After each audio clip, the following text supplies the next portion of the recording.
do it right now. Let's jump right in. Grab your phone. Can you throw it up here? This is about emotional intelligence, right? Sorry, we lost our screen. All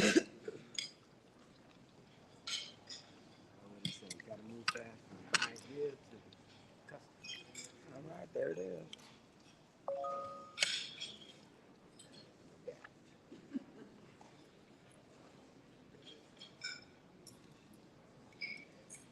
This is about There we go. All right, so everybody, grab your phones.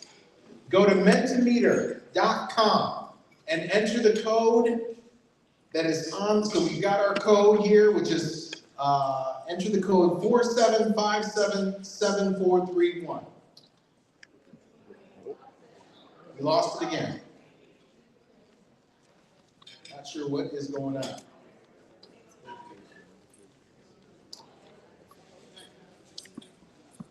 Sorry, we keep losing our screen here. What's the code again? The code the code is 47577431.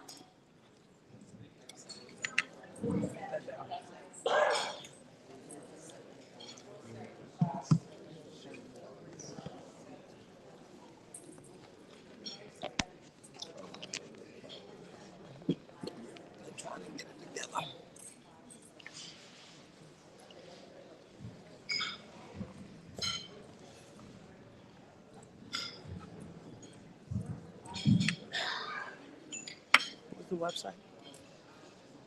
www.menti, M-E-N-T-I. Is that right? Menti.com? No, it's Minty. And then what was the code? 475774. I thought you pretty good. You know, Like, watch it do it, watch it do it. 4757. What was the code again? What's the code again, sir? Because we're working through some technical issues, and before we had What's the code one more time? the code is 47577431. Thank you. So Alice, let's keep track of what comes up, and as people do this. So when you hear, so the question I've got for you is, for the QR code, is when you think about this conference, what are 2 to 3 words that come to mind? The conference here. What comes to mind for you from a conference perspective? Put that in your Menti. We're going to take a minute.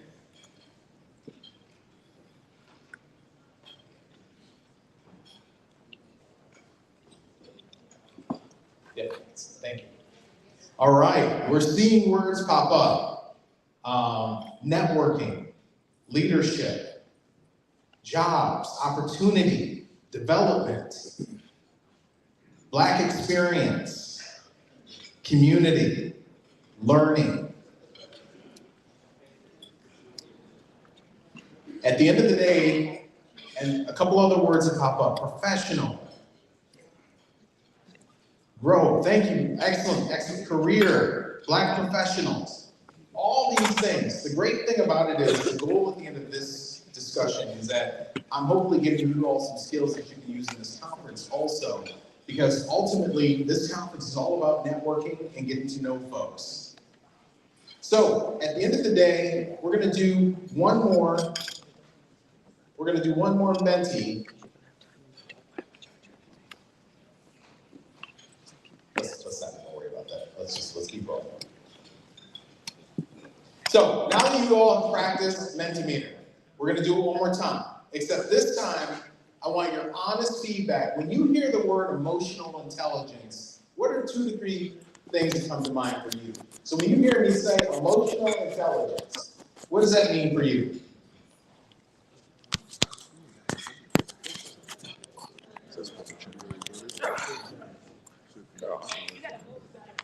you got to move to the next slide, I believe. Miguel, Yes. it's saying that we got to get moving. Yeah, have you get moving to the next question. What is the Oh, never mind, we got it now.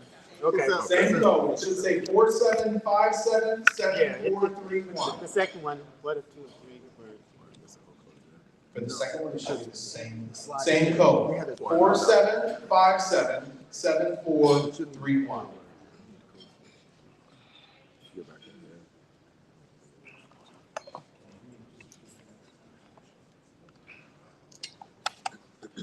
So words coming up that you all are using, and we are improvising like crazy up here, but we will get this done, are empathy, awareness, listening, understanding, self-awareness, wisdom, reading the room, maturity. These are great. We will show you all what this looks like at some point here. But at the end of the day, emotional intelligence, when you all got it here, I mean, understanding my emotions, competent communications, this is excellent. Self-awareness, compassionate. So at the end of the day, when it comes to emotional intelligence, let's define what it is. It's to get everyone on the same page and share the definition and feel, so it's to monitor one's own and others' emotions, to discriminate between different emotions and label them appropriately, and to guide them for your behavior. So I'm going to break that down, because that's a high-level definition. But the definition of emotional intelligence is being able, again, to monitor one's own and others' people's emotions. And just to give you an example of what I mean by that, are we getting close to getting up here? Okay. It's really tough but we will work through this. There are 4 components to emotional intelligence. Component number 1 is self-awareness. Who am I? How do I feel? And how do I acknowledge and process my emotions? Then there's another component to emotional intelligence, which is others. And what others is who are the people around me? How do they feel? What are the social power dynamics in the situation? So, social power dynamics, the example I gave you at the beginning, where I talked about me not feeling like I was the high enough ranked person in the room, that's a social dynamic. The other part of emotional intelligence, part 3, is called regulation of self. Meaning, how do I respond to stress and other emotional triggers? And how do I manage my emotions and behaviors? And then the other part of regulation is others, which is, this is number 4. How do I feel about my interpersonal relationships? And how well do I relate to others? And really, at the end of the day, emotional intelligence is awareness of our own emotions and the emotions of others and how they're reacting to us. Today, we're going to really double click on self-awareness and self-regulation. And this is going to help you as you lead your chapters, have effective communication and discussions, collaboration, and decision-making. So, let's talk about this for a second here. A high emotional intelligence begins with knowing yourself. So let me tell you a little story of what happened to me. I joined Comcast. I told you all. I started in the field. I was a region vice president. I got a chance to really learn our business from ground up. So Comcast, for those that don't know, we have 80,000 employees. A lot of our employees are in the field, and a lot of our folks come, and we have folks that are driving around in trucks installing cable. We have folks that are making sure our network stays up. We have sales folks. We have call center folks. We have a lot of employees. And at the end of the day, I learned that business so well. I really understood it. I got it. And it was like, wow, this is really great. I love the operation. Then I come to headquarters. And you all get a chance to spend some time in headquarters tonight. We have a reception tonight in our new technology center. And look forward to seeing you all there. Well, I come in as the VP of Customer Experience for HR. So pretty much I am responsible for supporting all of our senior leaders that are leading a lot of our technology and our products, and also a lot of our operational side of the business. So long story short, I had a chance to work with a business leader who I partnered extremely close with And he and I had a working relationship on a regular basis. We got along extremely well. But I was new, and I was new to the role. I just gotten there, but I felt like I was king of the world. I was like, I'm in this new seat. I'm in this new leadership role, and I was smelling myself very strong. Okay? So long story short, me and this leader get in a room, and so we're in a meeting. I'm on one end of the table, he's on another end of the table, and there's 3 people on both sides of the table. So there's a total of 8 people in the room. 3, me, and him. And me and him were still getting to know each other from a leadership perspective. But what ended up happening was he and I started having a disagreement about some of the changes that were going to be happening. And he felt like I had blindsided him, and he was disagreeing with me. And so what ended up happening is in this meeting, he's starting to keep in mind, this person is a higher level than me, but he starts pointing at me and pointing his finger and says, I told you not to do that. Now, I don't know about some of you all, but I got daddy issues, so, and he was an older gentleman. Now, keep in mind, we're talking to each other, and he and I had been working together for about 3 months, and this is a black male, my colleague, right? So I looked back at him and I said, well, I told you that this is what's going on. And he came back to me and said, well, I told you not to do that. And I said, listen, I don't know where you're at, but you didn't listen to what I said. Meanwhile,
I'm going to read that again.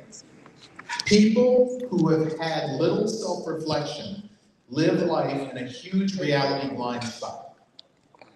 And so let me explain to you how I went even further from that example I gave you all.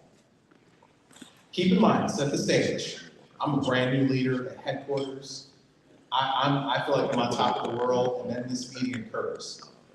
And what bothered me the most was that it was one of my colleagues who I see as like a mentor, and we were having that exchange. So what I did was something that I call mentoring up. So what I did is I walked over to that leader's office. Hey, John, you got a minute? John turns, looks at me, hey, McKellen, good to see you, come on in. I closed the door, and I said, John, did you realize what just happened back there? He's like, what are you talking about? We were just having a disagreement, and it was a good, we landed in a good spot. I said, no. John, did you really realize the dynamic that was happening in the room? He goes, what are you talking about? I said, John, you and I, we kept raising our voices at each other, and you were pointing, I'm pointing. I said, but did you notice what our colleagues were doing on either side of the table? And he goes, no, what were they doing? And I said, they were holding the table because they thought we were going to flip it. And I said, we can't ever do that again. And he said, really? I said, yeah. I said, honestly, John, I said, what we were doing culturally is just having a conversation, and we were having a disagreement, and sometimes we just keep getting along with each other, right? But at the end of the day, you weren't mad at me, I wasn't mad at you, we were just having a disagreement. But from an emotional intelligence perspective, that was the wrong dynamic to do in front of that audience. Now, John, if we're in this office doing this by ourselves, that's fine. But we can't ever go out there and do that again. And so my main point for all of you, and I'm running out of time here, is just thinking about and reflecting on, as you've led your chapter, as you've gone in your career, and you've had situations happen where you've had to react in the moment. How have you taken a step back to say, how should I react to this situation? How do I want to communicate to make sure that I'm trying to get my point across, but that I'm still getting my point across, but I don't have to do it in a certain kind of way? And the second thing is that stop and think about where do I want to take the conversation? Where do I want to go? And so the important thing is that from a self-reflection perspective, is make sure, the thing I would ask all of you from an action planning perspective is think about a time when you found yourself reacting to your emotions without thought to others, and you didn't get the outcome you were looking for because of how you reacted to something. So the important thing is that from a leadership perspective, think about, okay, what point am I trying to drive towards, and how do I need to get there? And so what we're going to do is take a moment and just think about a situation you had, and how could that outcome have come out differently if you had reacted differently? So just think of an example. Think in your mind of an example of something. And just think, and feel free to either, you can write it down, make note of it, but just take a moment and just think about a situation that occurred in regards to self-awareness.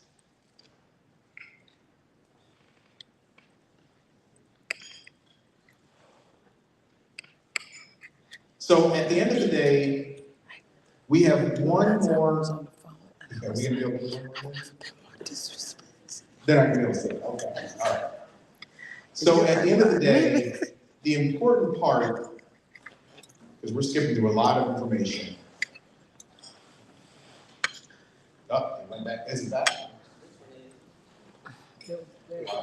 So from a self-awareness perspective, if there's anything I can leave you with today, is these are the 4 components of self-awareness and self-regulation.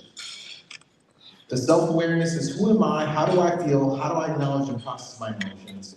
The regulation side is how do I respond to stress or other emotional triggers, and how do I manage my actions and behaviors. And for others, who are the people around me and how do they feel, and what are the social power dynamics of the situation. And then how do I feel about my interpersonal relationships and how well do they relate to others. So most important thing is just being self-aware of how you react in leadership, how you react in your job, how you react in your personal life, etc. Self-awareness happens no matter where you go. And sometimes you have to style switch. When I say style switch, it's the example I gave you with meeting the CFO this afternoon. I'm not gonna walk in and do a Detroit thing, what up though? Hey, what's up, man? How you doing? That's not gonna happen. It's gonna be a, hi, how are you? Right? So just being aware of style switching, being aware of emotional intelligence, it has helped me in my career, it's helped me with my team. And so let's go to the summary slide, because we're gonna wrap. The summary slide I wanna get to, one more, is the benefits of emotional intelligence for you all. And thank you all for your patience, because this has been a choppy presentation, but the benefits of emotional intelligence are the following.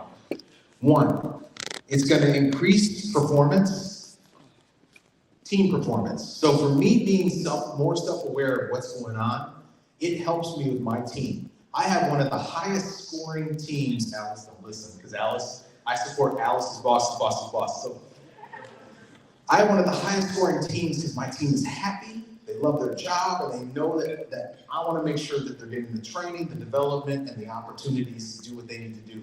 But I have to be self-aware that you gotta listen to your team, you gotta listen to your people, you gotta let them give their feedback, you gotta let them know that you're focused on them and you're focused on their development. So self-awareness helps with teams, it helps improve decision-making, because your decision-making is not what?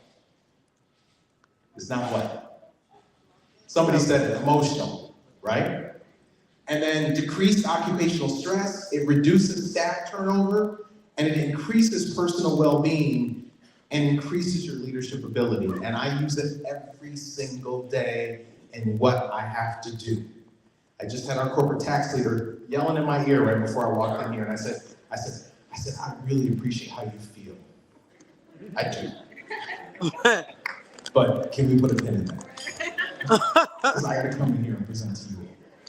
So my main point is, we're gonna give you some tools on being able to utilize emotional intelligence, but if there's anything you learned from me today, this has helped me be able to maneuver the corporate world. Are there politics in the corporate world? No. All the time. Not a one. However, if you can use emotional intelligence in regards to how to maneuver and work through situations, or even in your chapters, are there politics in your chapters?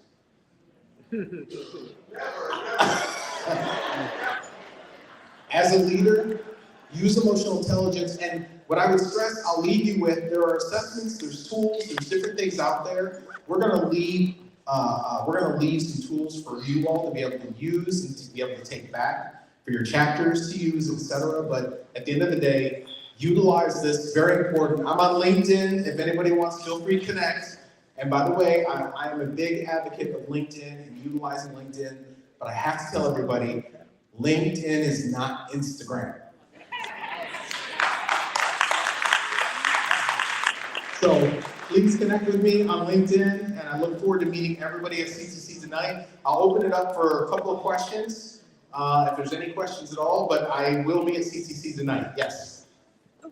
So first of all, this was amazing, thank you. Thank you for telling your personal story as well. So you talked about EQ here, this almost feels like a little divine. So. Go to the microphone.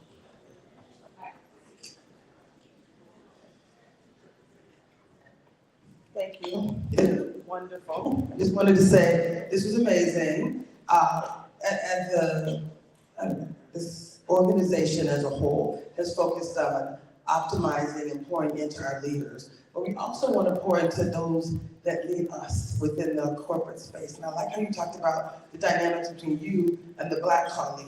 One of the things that we've talked about as a collective body is what we can do to create a safer, a better environment for Black employees who experience various forms of inequities, we'll say, in the workplace. So my question to you, have you heard of something called PQ? So IQ, EQ, there's something called PQ, which is positive intelligence. We're leading an entire series which takes EQ to a whole nother level. So I'd love to follow up with you about how we can take that to the next level for this population as well as perhaps your company as well. No, I think that's a great point. I know I have not utilized PDQ, but Alice is from our local organization, so Alice, we will have to take PDQ. I think that's PQ. a great PQ. PQ, positive PQ, intelligence. Positive intelligence. So no, that's a great. I have not heard of that. So I think that's a great idea. Thank you. Any other questions? Yes. Okay, so my question is around practicing EQ, because when you shared your example, I'm thinking, wow, you survived this when it could have been disastrous. If it happened to be like a leadership that could make a decision on your job. And that's one of my fears. So how do you practice EQ and also keeping your job? So I think practicing EQ, a couple of things. One thing is, you practice it every day you are on your job. Just be self-aware. And what you're gonna notice is you're gonna sit in the meeting room and you're gonna be so self-aware of the dynamics that are happening in that room that you're gonna find, wow, this is interesting to see how people are reacting. Because a lot of times people don't react to body language and things that are happening. And part of what I get paid to do is to kind of monitor human behavior a little bit, right? In regards to HR, right? So the point is, practice it with your friends, your family, your colleagues, just in regards to how you want to show up, right? And because you got to hone that over time. Where I got to where I got to, it took a lot of time and a lot of experience, and I call it age, wit, and wisdom, right? So it takes a little bit of time, but what you have to do is you have to know when to de-escalate the situation. That's the most important thing, because for sometimes culturally, I gave you the example of my cultural situation where he and I were going back and forth. Now, luckily, we walked out of that situation kind of where he was like, oh, I didn't think anything happened. What if he was completely offended with how I reacted? Or we had a little bit of a miss. That's why I went to his office and said, can we talk? Hey, I want to have a conversation with you. So I would say, if you ever feel like you have a misfire or a miscue, especially in your career or in what you all are doing as leading chapters, pull the person aside and have a conversation with them. De-escalate the situation. Hey, I'm sorry, I think we had a misunderstanding in regards to how I do that all the time. I will say, hey, I wasn't trying to, because I know me, I want to go forward, but at the end of the day, I also know I have to pull back some. So part of emotional intelligence is also self-monitoring how you're reacting to things. I'm not saying turn the emotions off. You can't do that. But what you can do is only you can manage how you show up every day. At the end of the day, you can, and so for me, and I'll pick on Alice. Alice knows when she shows up for me in a meeting, when we have a meeting, she knows I'm joking around with you all in here, but she also knows when I get into a meeting, I'm about business. She knows that. And so at the end of the day, you have to just be aware of how you are coming across and what you're doing. And again, Alice did a phenomenal job. Everything that I put together, she's helped me build this whole thing. But at the end of the day, you're about your team, but also you're about your teammates and making sure that you all are getting along, your chapter members, etc. But just it's a practice that you got to do. That's why there's a lot of tools out there. If you ever get a chance, there's tools that we use, a big tool in Comcast called Insights. It helps you learn more about your personality styles and traits. Some people take MBTI, some people do several different types of tools that are out there, Berkman, etc. But personality tools help you have a better understanding about yourself and how you lead and how you manage. And so I'm a big fan of them. We use Insights all the time. Who knows what Insights? Who's used Insights before? So we have some Insights. And so for those that have taken Insights, I lead with red, if you couldn't tell, right? But my yellow is right below red, and yellow is sunshine, bright, welcoming, etc. So my yellow offsets my red sometimes, right? So, any other questions? I have a Zoom call. All right, thank you all very much. Real quick, we need to transfer back over to the main laptop, but I said Comcast rolled out the red carpet for you all. They're here for you to thank them, so can we give them a applause? Yes!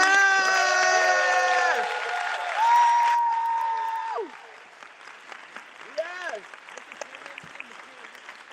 So give us about 5 minutes, you all, let's transfer the laptops over. Thank you.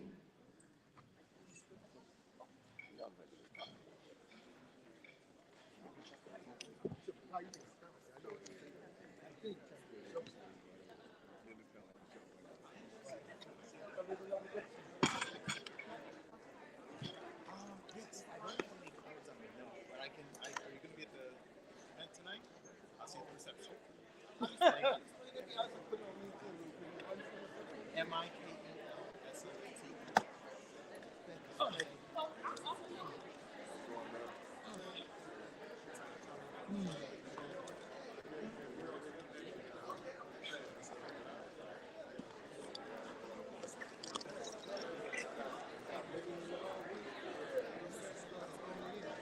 What happened? It's in the program. No, it's actually on the. Maybe not. Oh, this is on that board. How do you spell it? Oh, he's pointing there. He said third line. Harrison. H-A-R-R-I-S-O-N. How do you spell the first name? But he got the first name. What is it? Specific. What did he say to you? I wasn't listening to none of you. I'm still right now. I just started listening. I cannot support you. I cannot support you in whatever you were saying right now. Are you good? So I got Oh, shoot, we're still live.